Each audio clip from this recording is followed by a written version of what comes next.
राधा राधा राधा राधा। तो टिल 1813 तक जब ब्रिटिशर्स ने जो है कोई भी इंटरफेयर नहीं करा सोशल रिलीजियस कल्चरल लाइफ में, ठीक है।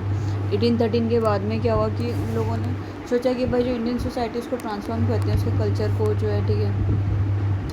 तो क्या हुआ कि because of the emergence of new interest and ideas in Britain in 19th century में, in the wake of significant change in Europe during 18th and 19th century. तो Britain में चेंज आ रहे थे तो इनको लगा हम यहाँ पे भी थोड़ा चेंज लेके आते हैं। तो पहला तो था इंडस्ट्रियल रेवोल्यूशन हो रहा था, ठीक है, जो कि 18th सेंचुरी में स्टार्ट हो गया। तो उससे क्या हुआ कि इंडस्ट्रियल कैपिटलिज्म बढ़ा, ठीक है। तो क्या होता कि इंडिया को उनको मार्केट बनाना था उनके गुड्स के लिए, जो वहाँ पे मैन्युफैक्चर होता था, तो इंडिया को मार्केट बनाना था, ठीक है। तो इससे क्या, एंड देयरफॉर रिक्वायर्ड जो पार्शियल मॉडर्नाइजेशन ट्रांसफॉर्मेशन। तो बेसिकली जो सूखी रोटी खा रहे हैं, मतलब रोटी खा रहे हैं, वो चाहती है कि वो ब्रेड खाएँ, ठीक है। वो जो मिट्टी के बर्तनों में खा रहे हैं वो चाहते हैं कि क्या बोलते हैं वो कटलरी इसमें खाएँ, वो जो मिट्टी होता पहन रहे खादी के पहन रहे, उनको चाहिए कि वो जो भी बना रहे उसको कपड़े पहने। तो जो इसलिए उन्होंने सोचा कि इंडस्ट्रियलाइजेशन हो गया तो हम जो है उनको ट्रांसफॉर्म करते, ठीक है। देन है इंटेलेक्चुअल रेवोल्यूशन।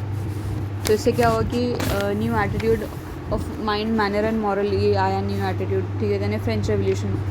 तो इसमें क्या है, इसके थ्रू जो है लिबर्टी, इक्वालिटी, फ्रेटर्निटी, इसका मैसेज आया, ठीक है। तो unleash the force of democracy and nationalism, ठीक है। तो डेमोक्रेसी जैसे और नेशनलिज्म जैसी जो है फोर्स आई, ठीक है। देन है उसके बाद में फिर क्या हुआ कि new trend was represented by Bacon, Locke, Voltaire, Rousseau, Kant, Adam Smith and Bentham in thoughts, and basically by Wordsworth, Byron, Shelley and Charles Dickens in literature, ठीक है। उसके बाद में कैरेक्टरिस्टिक्स ऑफ न्यू थॉट, इसमें क्या होगा, some of the characteristics of new wave of thought were basically कि rationalism. तो इसमें क्या हुआ कि रीज़न होना चाहिए एंड साइंटिफिक एटीट्यूड होना चाहिए हर चीज़ का, कुछ भी अंधविश्वास से मत कर देना। ह्यूमनिज्म, तो no man has a right to look upon another man as a mere agent of his happiness, ठीक है। There is a ideal, these ideals give rise to liberalism, socialism and individualism, ठीक है। Doctrine of progress. तो इसमें क्या हुआ कि nothing is static, मतलब स्टैटिक कुछ नहीं होगा, ऑल सोसाइटीज़ जो है उनको चेंज होना चाहिए टाइम के साथ में, ठीक है। तो मैन की इतनी कैपेसिटी है कि वो नेचर को चेंज कर सकता है, ठीक है, नेचर और सोसाइटी को चेंज कर सकता है on just and rational lines में, ठीक है। देन है स्कूल ऑफ थॉट्स। तो इसमें क्या है कि न्यू करंट ऑफ थॉट जो है cause conflict among administrator and produce different school of thoughts. हाँ, तो स्कूल ऑफ थॉट्स, तो न्यू करंट ऑफ थॉट जो है cause conflict among administrator and produce different जो है स्कूल्स ऑफ थॉट्स, ठीक है। देन है कंजर्वेटिव। तो इसमें क्या था, they advocated introduction of a new of as few changes as possible. मतलब कंजर्वेटिव मतलब जो जैसे हैं वैसे ही बने रहें, चेंज की कोई ज़रूरत नहीं है, ठीक है। इंडियन सिविलाइजेशन जो है दे फेल्ट वो डिफरेंट फ्रॉम यूरोपियन। इंडियंस जो है सिविलाइजेशन अलग है, ठीक है, बट ज़रूरी नहीं है, इन्फीरियर नहीं है टू इट, ठीक है। अलग है पर इन्फीरियर नहीं है, ठीक है। तो जो काफ़ी थिंकर्स थे वो इंडियन फिलॉसफी को रिस्पेक्ट करते थे, इंडियन फिलॉसफी और कल्चर को, ठीक है।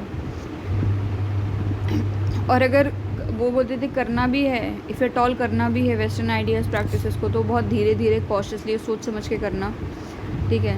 तो इसमें कौन कौन थे अर्ली रिप्रेजेंटेटिव, जैसे कि वॉरेन हेस्टिंग्स, एडमंड बर्क, ठीक है। बाद में मुनरो, मेटकाफ, एल्फिंस्टन, ये सब हो गए।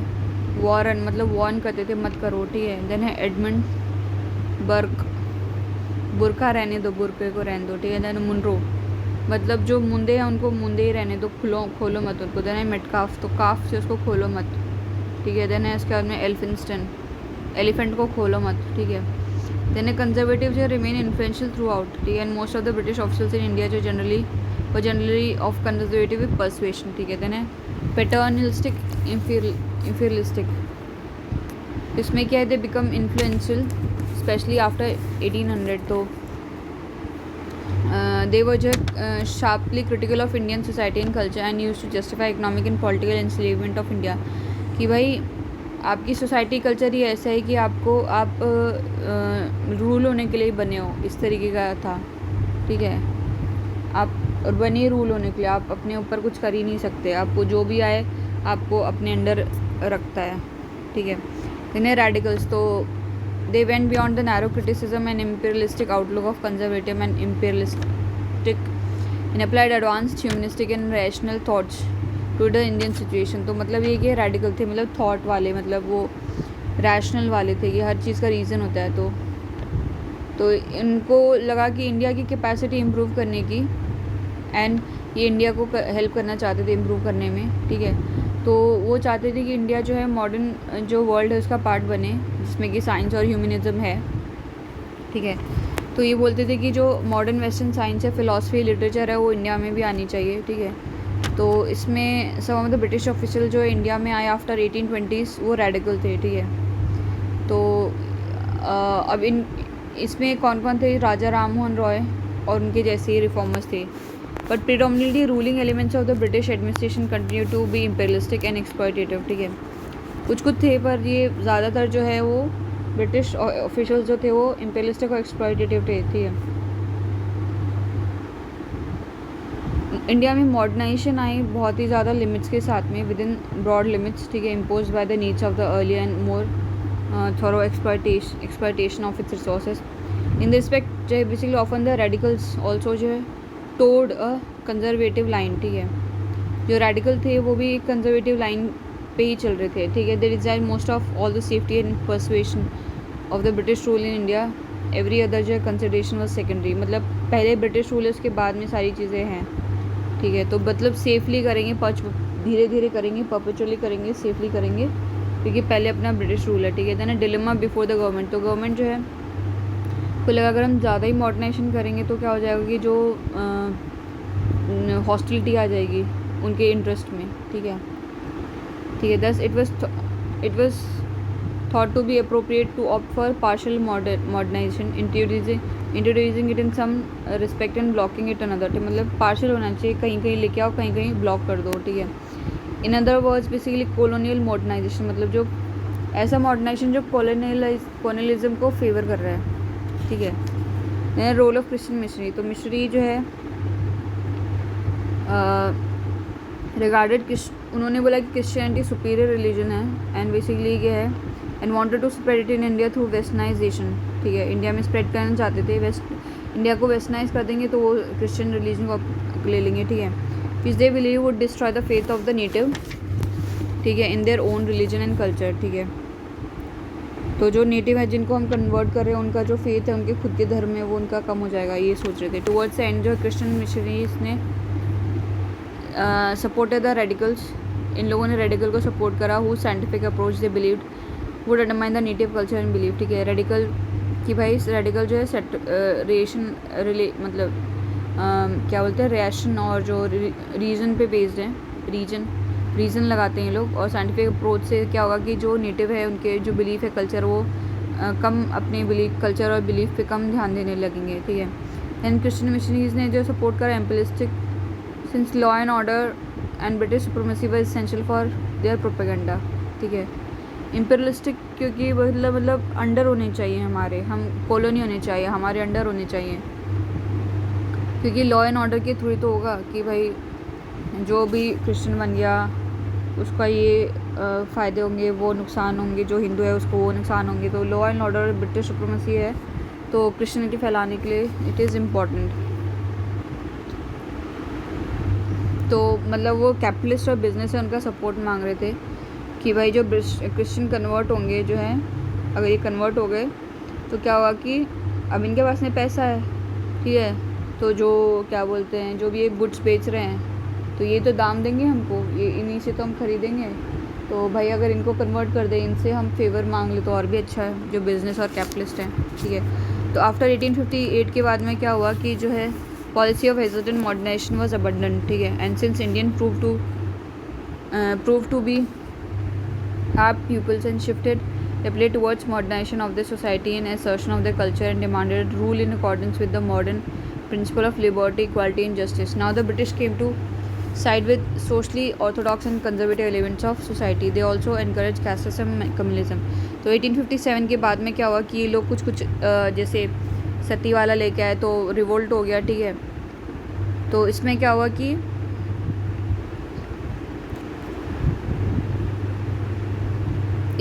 कि ये लोग ना अब इसके बाद में बोला कि हम कोई चेंज नहीं लेके आएंगे, चेंज लेके भी आएंगे तो बहुत ही सोच समझ के, उल्टा ये लोग ऑर्थोडॉक्स और कंजर्वेटिव एलिमेंट है उसको सपोर्ट करने लग गए, ठीक है। इन लोगों ने कास्टिज्म और कम्युनलिज्म को इनक्रेज कर लिया, ठीक है।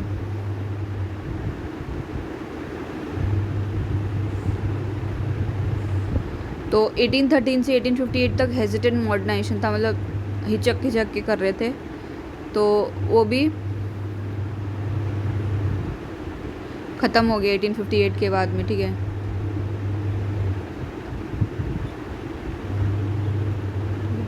देन है सिविल सर्विसेज में क्या हुआ कि कॉर्नवालिस जो है गवर्नर जनरल था 1786 से 93, तो वो basically first to bring into existence and organize the civil service. तो ये पहला था जो कि ऑर्गेनाइज करा और सिविल सर्विस लेके आया। तो सी से कॉर्नवालिस। तो सिविल सर्विस बनने के लिए कॉर्न खाना पड़ता है, उसमें दिमाग आता है, ठीक है।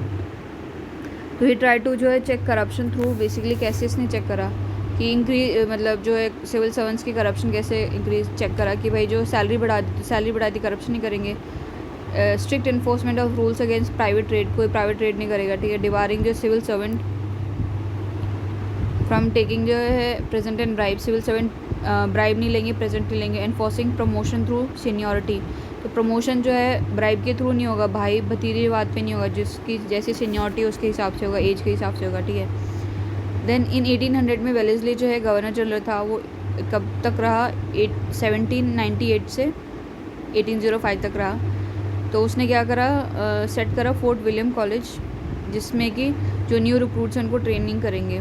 फिर 1806 में क्या हुआ कि वेलेस्ली का कॉलेज जो है इसको डिसअप्रूव कर दिया कोर्ट ऑफ डायरेक्टर ने, बोला कि यहाँ पे ट्रेनिंग नहीं होगी, कैलकाटा में नहीं होगी। इंस्टेड ईस्ट इंडिया कॉलेज जो है वो हेलबरी इंग्लैंड में सेटअप करा, जिसमें कि 2 साल की ट्रेनिंग मिलेगी इनको, ठीक है। तो पहले कैलकाटा में होती थी, वेलेस्ली ने करा, फिर हेलबरी में कर दिया, हेलबरी, वेलेस्ली, ठीक है।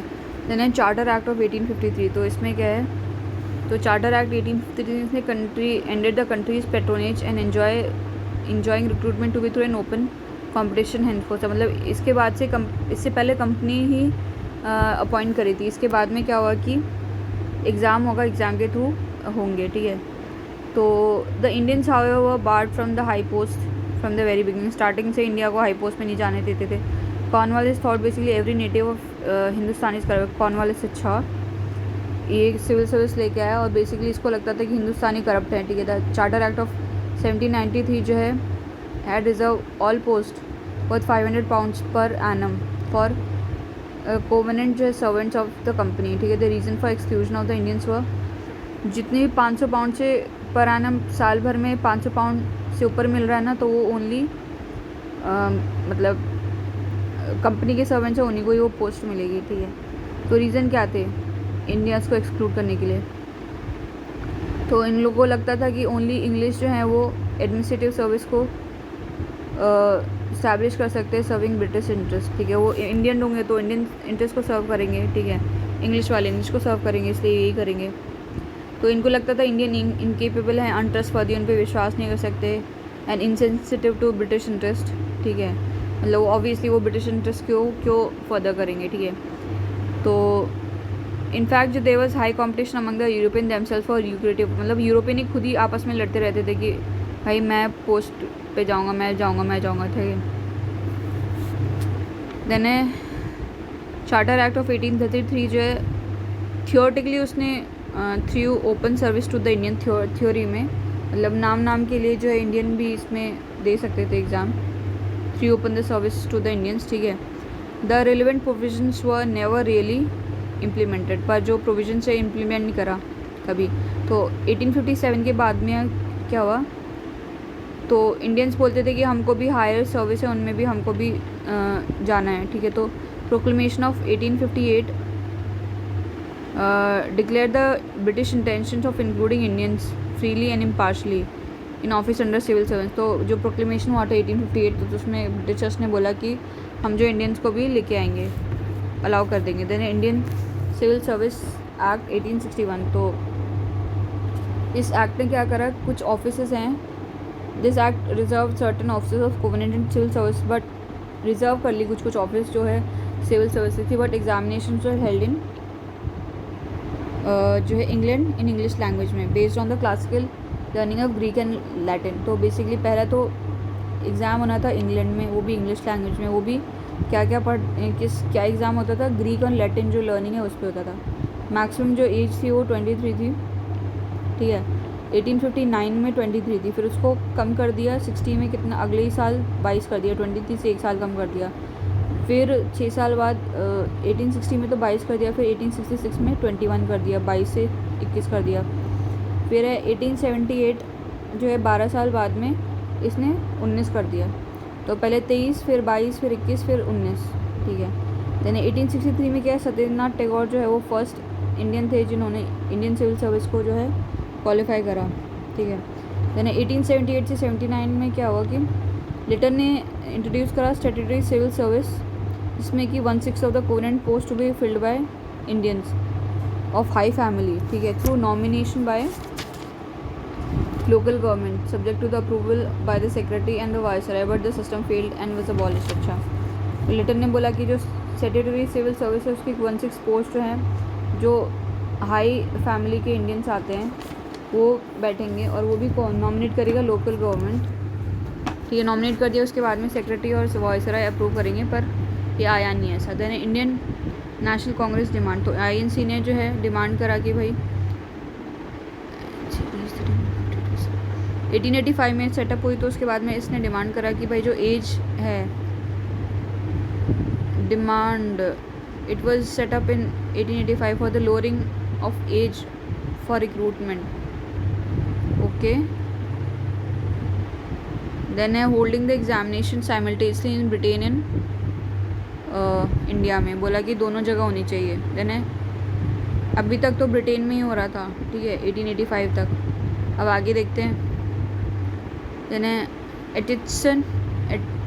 आइटिसन कमिटी ऑन पब्लिक सर्विस 1886, तो ये डफरन ने, ऐसा गंदा सा नाम है एटिसन डफरसन, तो इसने सेटअप करा। तो इसने कमिटी ने रिकमेंड करा कि भाई जो है ड्रॉप करना है the term covenant and uncovenant, ठीक है, तो ये टर्म हटा दो, covenant and uncovenant. Then classification of service into imperial Indian civil service, इसका एग्जामिनेशन इंग्लैंड में होगा। प्रोविंशियल सिविल सर्विस का एग्जामिनेशन, इसका एग्ज़ाम इंडिया में होगा। सबॉर्डिनेट सिविल सर्विसेज का भी एग्ज़ाम इंडिया में होगा, ठीक है। तो इंपीरियल वाला जो है, पहले तो क्लासीफाई कर दो इंपीरियल में, प्रोविंशियल में, सबॉर्डिनेट में। तो इंपीरियल वाला जो है वो इंग्लैंड में होगा, बाकी प्रोविंशियल सबॉर्डिनेट इंडिया में होंगे, ठीक है। Then raising the age limit to 23, ठीक है। देन 1893 में क्या हुआ कि house of common in England pass a resolution supporting holding of simultaneous examination in England and India, but the resolution was never implemented. तो हाउस ऑफ कॉमन ने कर दिया कि दोनों जगह होगा, पर इसको इम्प्लीमेंट नहीं करा कभी, ठीक है। Kimberley the secretary of state said, उसने बोला कि it is indispensable that an adequate number of member of civil service shall be always be European, ठीक है। उसने बोला कि भाई कुछ नंबर के जो हैं सिविल सर्वेंट वो हमेशा यूरोपियन ही होने चाहिए। देन है मॉन्टफोर्ट रिफॉर्म 1990, तो इसमें रिफॉर्म में क्या होता है, स्टेटेड अ रियलिस्टिक पॉलिसी। तो इसमें if a responsible government is to be establish in India, the more Indians we can employ in public service the better. अच्छा, तो मॉन्टफोर्ट ने बोला जितना ज़्यादा रिस्पॉन्सिबल गवर्नमेंट होनी चाहिए, तो जितने ज़्यादा इंडियंस होंगे उतना अच्छा है। देन है इसने और क्या बोला कि recommended holding of simultaneous examination 19 in India and England, तो 1990 तक भी इंग्लैंड में ही हो रहा था एग्ज़ाम, तो इसने बोला कि दोनों जगह होना चाहिए। Then I recommended that 1/3 of the recruitment to be made in India itself and be raised annually by 1.5%। अच्छा, तो इसने एक और बोला कि 1/3 रिक्रूटमेंट जो है, अब एग्ज़ाम तो दोनों में होंगे, तो इंडिया में कितनी रिक्रूटमेंट हो, तो 1/3 जो है पोस्ट के लिए वो इंडिया में होनी चाहिए, और हर साल जो है 1.5% से बढ़ जाना चाहिए, ठीक है। देन ली कमीशन 1924, तो इस कमीशन ने क्या रिकमेंड करा, द सेक्रेटरी ऑफ स्टेट जो है वो should constitute to recruit Indian civil service. अच्छा, सेक्रेटरी ऑफ स्टेट बनाओ जो कि रिक्रूट करेगा इसको। Irrigation branch of the service of engineer. अच्छा, तो मतलब सेक्रेटरी ऑफ स्टेट जो है वो 3 को रिक्रूट, मतलब फर्दर इन फॉलोइंग को रिक्रूट करेगा, किसको, ICS को, irrigation branch of service of engineer, then है इंडियन फॉरेस्ट सर्विस, इन सबको रिक्रूट करेगा, ठीक है। The recruitment for transferred fields like education and civil medical service be made by provincial government. अच्छा, तो ट्रांसफर्ड फील्ड्स में जो भी रिक्रूटमेंट होगा वो प्रोविंशियल गवर्नमेंट ही करेगी। ट्रांसफर सब्जेक्ट्स जो हैं उनमें जो भी काम करने के लिए ऑफिशियल्स चाहिए उनको प्रोविंस गवर्नमेंट तुम ही करो, इंपीरियल गवर्नमेंट नहीं करेगी, ऐसा इसने बोला ली कमीशन ने, ठीक है। देन इसके बाद में कि direct recruitment to ICS on basis of 50-50 parity between Europeans and the Indians be reach in 15 years. अच्छा, तो मतलब 15 साल में जो है ICS में 50% जो यूरोपियंस होंगे, 50% मतलब 1924 से 15 साल बाद, मतलब ये कितना हो जाएगा 1939 तक 50% यूरोपियंस होंगे, 50% इंडियंस होंगे ICS डायरेक्ट रिक्रूटमेंट के थ्रू, ठीक है। दैन ली कमीशन ने और भी बोला कि पब्लिक सर्विस कमीशन जो है be immediately establish as laid down in government of India act 1919। उसको जल्दी से करो क्योंकि गवर्नमेंट ऑफ इंडिया एक्ट 1919 में बोला हुआ है ऐसा, ठीक है। Then government of India act 1935, तो इसमें क्या एक्ट ने रिकमेंड कराया था establishment of federal public service commission, provincial public service commission. तो बोला कि federal provincial public service commission को इस्टेब्लिश कर दो, ठीक है। But the position of the control and authority remain in British hands and the process of Indianization of civil service did not put effective political power in Indian hands since the Indian bureaucrats acted as the agent of colonial rule, ठीक है। Position of the control जो था वो इन British hands में ही था, control and authority जो भी थी वो ब्रिटिश हैंड्स में ही थी। एंड जो इंडियनाइजेशन करना था सिविल सर्विस को तो वो हो नहीं पाया।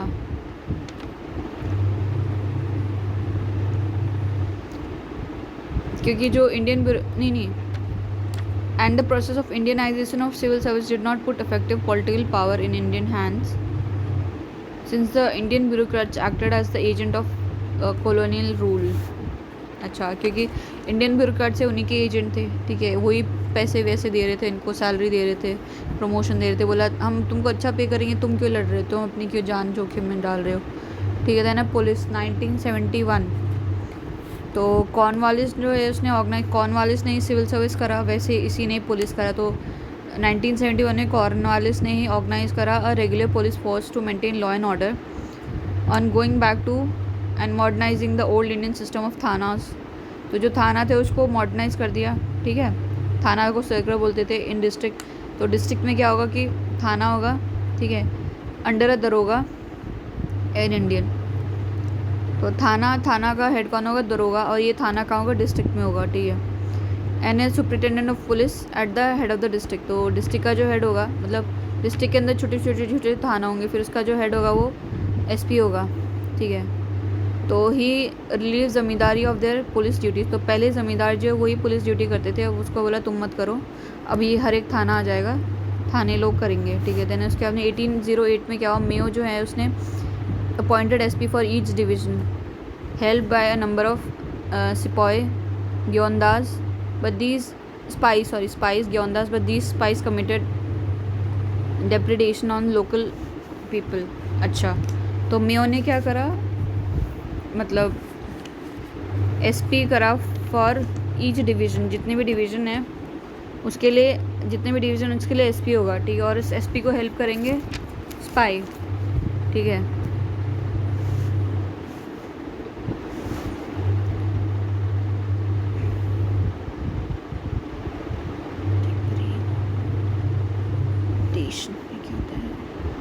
कंज्यूमिंग एग्रीकल्चर रिसोर्सेज हैं, लोकल पीपल हैं, ट्रेडर प्रेडेटरी अटैक। अच्छा,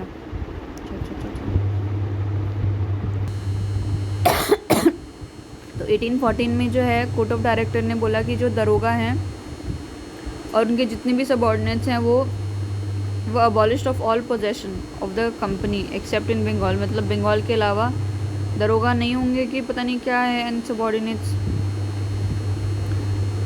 बंगाल के अलावा नहीं होंगे कि कंपनी के पोजीशन में नहीं होंगे, मतलब क्या होगा, ठीक है। देन बेंटिक जो है गवर्नर जनरल 1828-35, तो इसने क्या करा, बेंटिक ने, गवर्नर जनरल था ये, तो abolish office of SP, superintendent of police हटा दिया, इसकी पोस्ट हटा दी, ठीक है। कलेक्टर ऑब्लिक मैजिस्ट्रेट जो है उसको was now head to the police force in its his jurisdiction. तो इसकी जगह पे अब कलेक्टर और मैजिस्ट्रेट लेके आ गया, बेंटिक लेके आ गया। तो कलेक्ट करने के लिए स्टिक चाहिए, तो बेंटिक स्टिक, ठीक है। तो वो बोला कि इसकी जगह पे जो है उसके जुरिडिक्शन में जो है कलेक्टर करेगा। The collector magistrate was now to head the police force in his jurisdiction and the commissioner in each division was to act as a SP. अच्छा, तो जो कमिश्नर है वो एसपी करेगा, तो एसपी हटा दिया इसने, कलेक्टर ले आया और कमिश्नर, ये दोनों काम करेंगे, ठीक है। This arrangement resulted in badly organize police force putting a heavy burden on the collector magistrate. अच्छा, तो बेसिकली क्या है, सारा बर्डन मजिस्ट्रेट और कलेक्टर पे आ गया, ठीक है। Presidency towns were first to have the duties of collector and magistrate separated. अच्छा, तो प्रेसिडेंसी टाउन ने जो पहले थे, जो कि कलेक्टर ऑब्लिक मजिस्ट्रेट का जो है काम अलग करा, ठीक है। Then recommendation of police commission 1860, ठीक है। मतलब पहले शायद होता होगा कि इनके कलेक्टर ऑब्लिक मजिस्ट्रेट का काम सेम होता होगा, ठीक है, पुलिस वाला और जो है कलेक्ट करने का, तो अब क्या अलग कर दिया। Then recommendation of police commission 1860 में क्या हुआ कि let to the police office act 1861 ने कमीशन ने क्या रिकमेंड करा कि सिस्टम ऑफ सिविल जो constabulary maintaining the civil village setup in the present form, village watchman maintaining by but in direct relationship with the rest of the constabulary, ठीक है। Police commission हुआ था Indian police act 1861 है, तो इस commission ने क्या रिकमेंड करा कि सिविल कॉन्स्टेबलरी हो गया था, ठीक है। तो जो विलेज है जैसे अभी चल रहा है वैसे ही चलेगा, विलेज में जैसा देख रेख की जाती है, जिसमें कि एक विलेज वॉचमैन होता है मेंटेन बाय, मतलब विलेजर लोग एक विलेज वॉचमैन को पैसे देते हैं और वो गांव की रखवाली करता है, तो वो भी चलेगा जैसा चल रहा है अभी, ठीक है। But in direct relation with the rest of the constabulary, पर कंस्टेबलरी जो है वो भी कनेक्टेड होगा, कुछ ऐसा होगा, ठीक है। देन इसने क्या बोला, पुलिस कमिश्नर ने एक और बोला कि inspector general as head of in province, तो प्रोविंस जो है उसका हेड कौन होगा, आईजी होगा, इंस्पेक्टर जनरल, ठीक है। Deputy inspector general as head in a range, range का होगा डेप्यूटी आईजी, डीआईजी, ठीक है। प्रोविंस का होगा आईजी, रेंज का होगा डीआईजी एंड एसपी होगा, डिस्ट्रिक्ट का हेड होगा, ठीक है। तो ये आई थिंक अभी भी चल ही रहा है कि डिस्ट्रिक्ट का एसपी होगा, सुपरिटेंडेंट ऑफ पुलिस, देन उसके बाद में रेंज का होगा डीआईजी होगा, प्रोविंस का होगा आईजी होगा, ठीक है।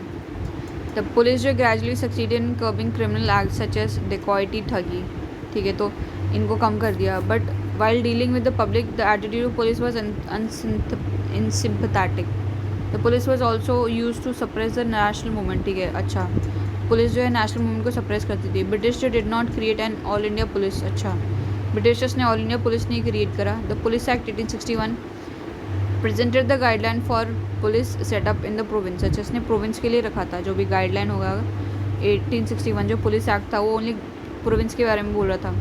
द रैंक पर uniformly introduced all over the country, ठीक है, तो ये हर जगह पे हर प्रोविंस में यही रैंक आईजी, डीआईजी और एसपी यही रैंक चलने लग गए।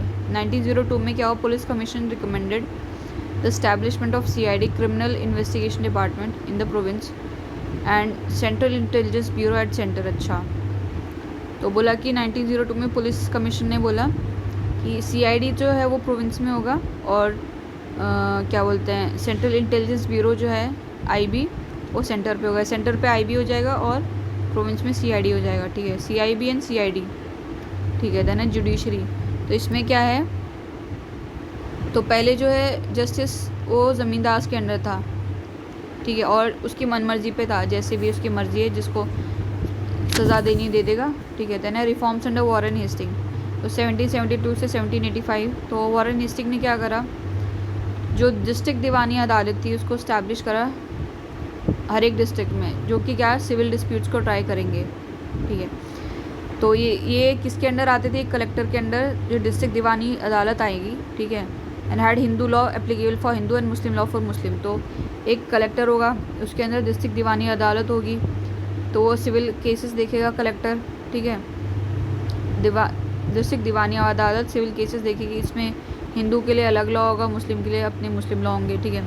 अपील जो है डिस्ट्रिक्ट दीवानी अदालत की, तो किसके पास जाएगी, सदर दीवानी अदालत, डिस्ट्रिक्ट से सदर पे चली जाएगी, ठीक है, सरदार मान लो, ठीक है। Which function under a president, तो सदर दीवानी अदालत में कौन होगा, प्रेसिडेंट होगा। डिस्ट्रिक्ट दीवानी अदालत में कलेक्टर होगा, ठीक है। And 2 member of supreme court, तो सुप्रीम काउंसिल के, अच्छा सदर दीवानी अदालत में क्या है, एक प्रेसिडेंट होगा और 2 मेंबर होंगे सुप्रीम काउंसिल के। तो ये जो भी अपील होगा वो सुनेंगे इसकी, सदर दीवानी अदालत की। देन है डिस्ट्रिक्ट फौजदारी अदालत, तो इसमें क्या होगा कि ये क्या फौजदारी जो क्रिमिनल डिस्प्यूट को सुनने के लिए बैठी थी, और ये it was place under an Indian officer assisted by qazi and mufti, ठीक है।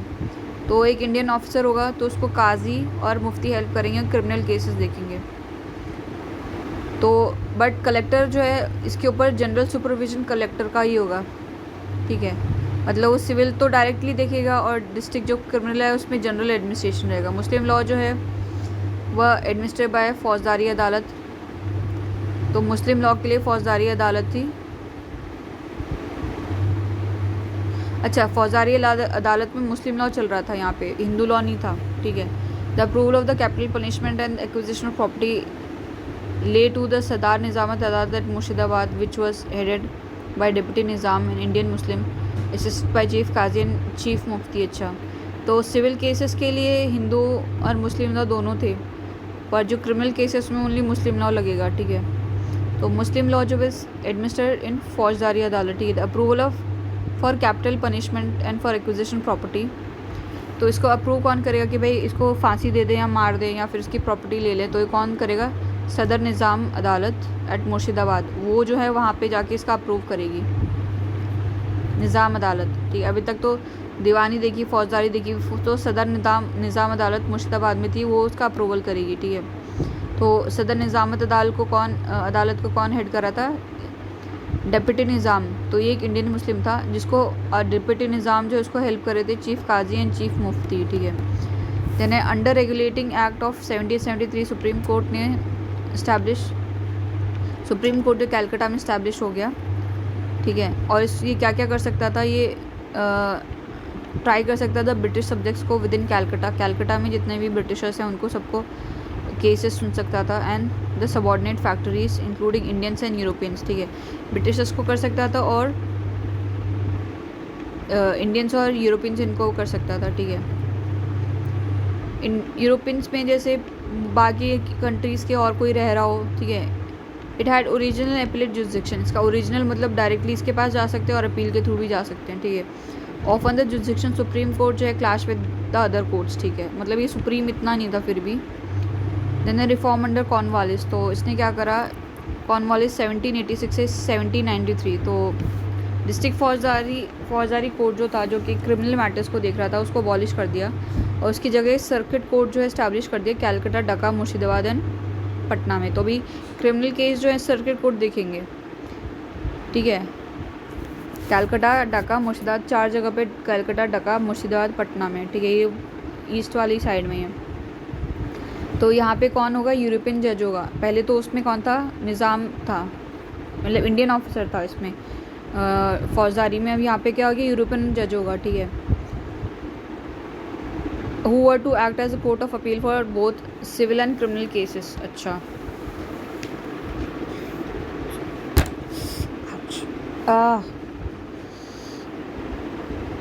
तो अपील भी इसी के पास में जाएगी, अपील तो और किसी के पास में जाएगी ना, सिविल वाली तो इधर चली जाएगी, ठीक है। तो सिविल वाले कौन देखेगा, सदर निज़ामत अदालत जो है उसको कैलकाटा शिफ्ट कर दिया। एंड ये governor general and member of the supreme मतलब उसके अंडर आ गई। सदर निज़ामत अदालत पहले कहाँ था, मुर्शिदाबाद में था, फिर इसको कैलकाटा शिफ्ट कर दिया, ठीक है। और ये पहले किसके अंदर थी, डिप्टी निज़ाम के अंदर थी, अभी गवर्नर जनरल के अंडर कर दी, ठीक है। और जो member of the supreme council assisted the chief qazi and the chief mufti, मतलब चीफ काजी मुफ्ती अभी भी हैं बट ओवरऑल कंट्रोल जो है गवर्नर जनरल का हो गया, ठीक है। देन है डिस्ट्रिक्ट दीवानी अदालत जो है was now designated as a district city और zila court and placed under district जज, ठीक है। तो डिस्ट्रिक्ट दीवानी अदालत है जो वो तो अभी पहले भी थी अभी भी है, तो उसका नाम चेंज कर दिया एज डिस्ट्रिक्ट कोर्ट या फिर सिटी कोर्ट या फिर ज़िला कोर्ट। अच्छा, ठीक है। एज प्लेस अंडर डिस्ट्रिक्ट जज, तो ये जो है डिस्ट्रिक्ट जज के अंडर आ गई। अब यहाँ पे कौन था पहले,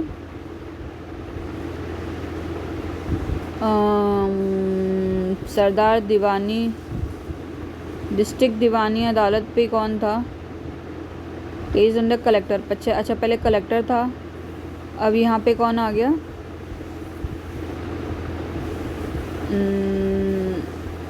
डिस्ट्रिक्ट जज आ गया। पहले कलेक्टर था सदर, हाँ डिस्ट्रिक्ट दीवानी अदालत में पहले कलेक्टर के अंडर था, अब यह डिस्ट्रिक्ट जज आ गया। ठीक है, तो district diwani adalat was now designated as district city और ज़िला कोर्ट। अच्छा, उसको इस नाम से जाना लगा और डिस्ट्रिक्ट जज के अंडर थी ये। ठीक है, then the collector was now responsible only for the revenue administration with no magisterial function, मतलब उसका ओनली रेवेन्यू, लो पैसे ही रेवेन्यू कलेक्शन करेगा ओनली कलेक्टर, इसके आगे भी वो मैजिस्ट्रियल फंक्शन जो है वो जजमेंट वाला नहीं देगा। ठीक है, gradation of civil court was establish for both Hindu and Muslim law. ठीक है, देन है मुनसिफ court under Indian officer, registrar court under European जज, डिस्ट्रिक्ट कोर्ट अंडर डिस्ट्रिक्ट जज, मतलब ये ग्रेड बना दिए। मुनसिफ तो हो जाएगा इंडियन ऑफिसर के अंदर, अगर रजिस्ट्रार वाला यूरोपियन के अंदर होगा, डिस्ट्रिक्ट वाला जो डिस्ट्रिक्ट जज के अंदर जाएगा। देना 4 circuit courts as a provincial court of appeal, जो 4 सर्किट कोर्ट होंगे वो प्रोविंशियल कोर्ट ऑफ अपील होंगे। सदर दीवानी अदालत जो है कलकत्ता में हो गया।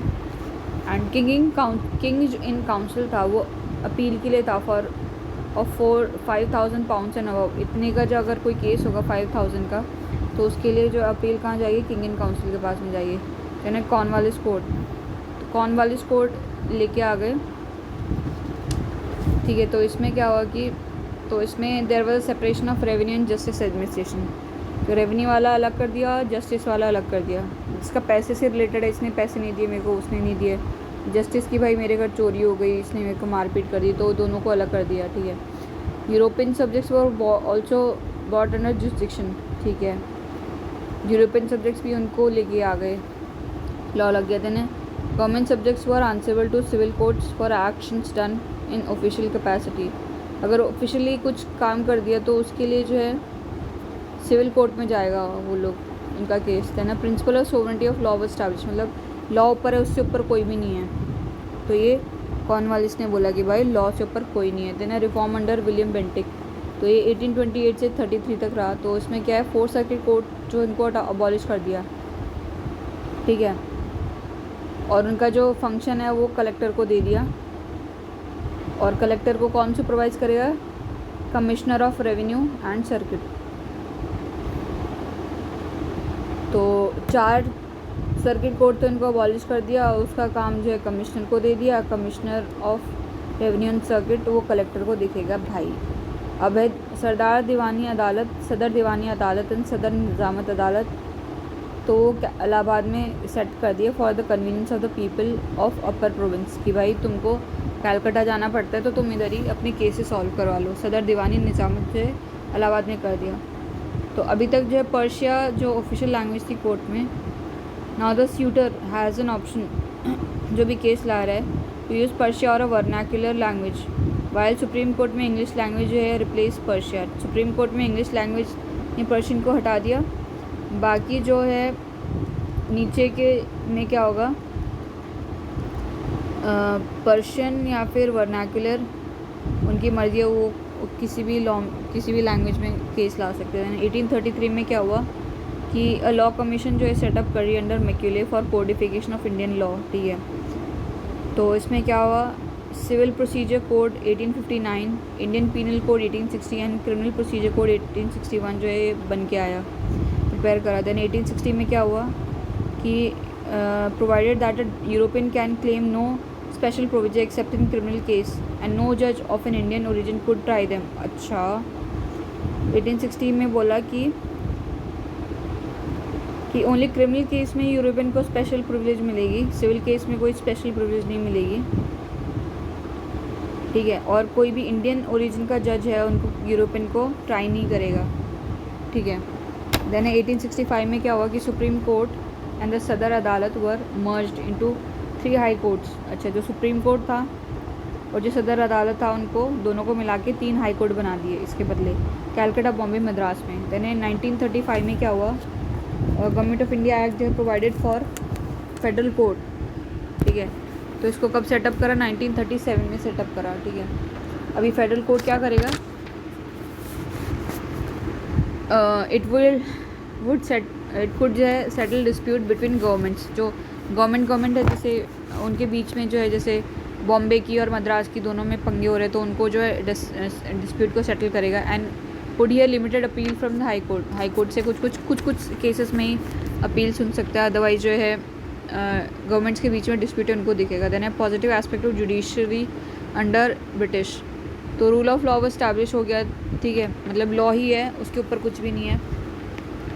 तो ये कब हुआ था, ये किसके थ्रू हुआ था, ये हुआ था कॉर्नवालिस लेके आया था, भाई रूल ऑफ लॉ लेके आया, कॉर्नवालिस लेके आया।